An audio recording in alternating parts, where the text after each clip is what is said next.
Kano is one of the most broken decks in all of Flesh and Blood, and he just got better. He just got access to one of the things that he has been missing. Even more zaps! In all seriousness though, some of these zaps are actually a major upgrade for the deck. Kano already plays a bunch of zaps. Majin literally played actual zap in his list at the Battle Hardened.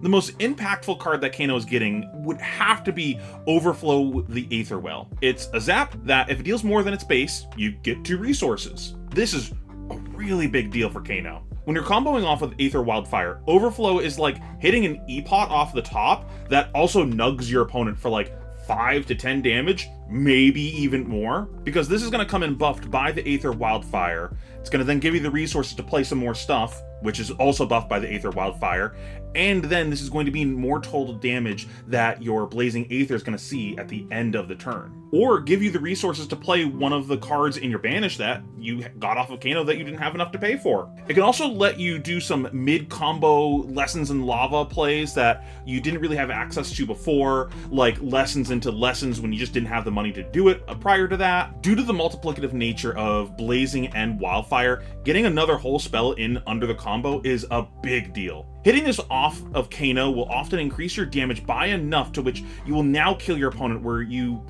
wouldn't have had the ability to kill them with any other blue. You would have come up short. Speaking of multiplicative damage, now I don't know if these cards are going to be as big of auto-includes as Overflow is, but have potential. Both of these cards are very similar to Cindering Foresight, where you can use them to increase the damage of your other cards to increase your damage ceiling with cards like Blazing and Wildfire. Arcane Twinning is a zap that you can discard to give your next spell Amp 1, and Chorus of the Amphitheater costs 2 and deals 2, 3, or 4 depending on the pitch value of it, and you can discard it to increase the arcane damage of all of your cards by 1. Not the next one you play, like Amp, all of them. Chorus is a mini Wildfire. The trade-off from Cindering is instead of opting, they're blues. We've already seen how powerful effects like this can be with Kindle. I think Twinning will likely slide into the Kano deck over one of the weaker blues like one of the random actual zaps in the deck. Chorus, on the other hand, it might not make the cut. We'll have to see since it does come with some deck building costs. For one, it's a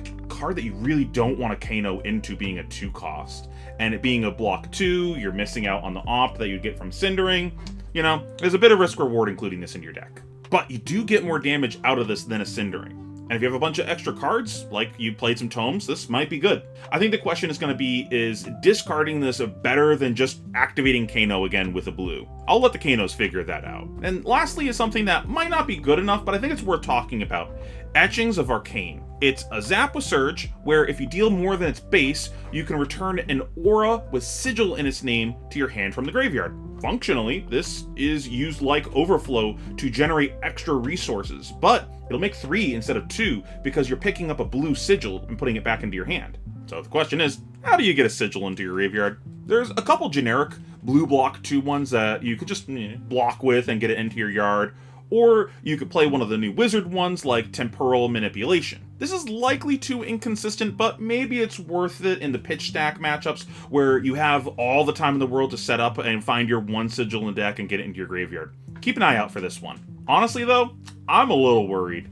I'm sure a lot of you saw my last video about Kano, and if you haven't checked it out, it's up here, go watch it. But I'm not the biggest fan of Kano. This was before Kindle out, pushing the deck to even greater heights. I think Kano is unreasonably powerful with these new cards. I really hope we see some changes in the BNR update in October, like Aether Wildfire getting banned or something, because I think Kano legitimately was already a problem, and it's like, okay, well, if it was a problem before, what is it now? I think Kano's way too powerful. But what do you guys think? Are you quaking in your boots like I am, or are there any other cards that I didn't mention here that you think are worth looking into for Kano? Let me know in the comments below. And if you enjoyed this video, please consider subscribing or checking out the Patreon. It helps support me make content like this. Thank you so much for watching. I appreciate you.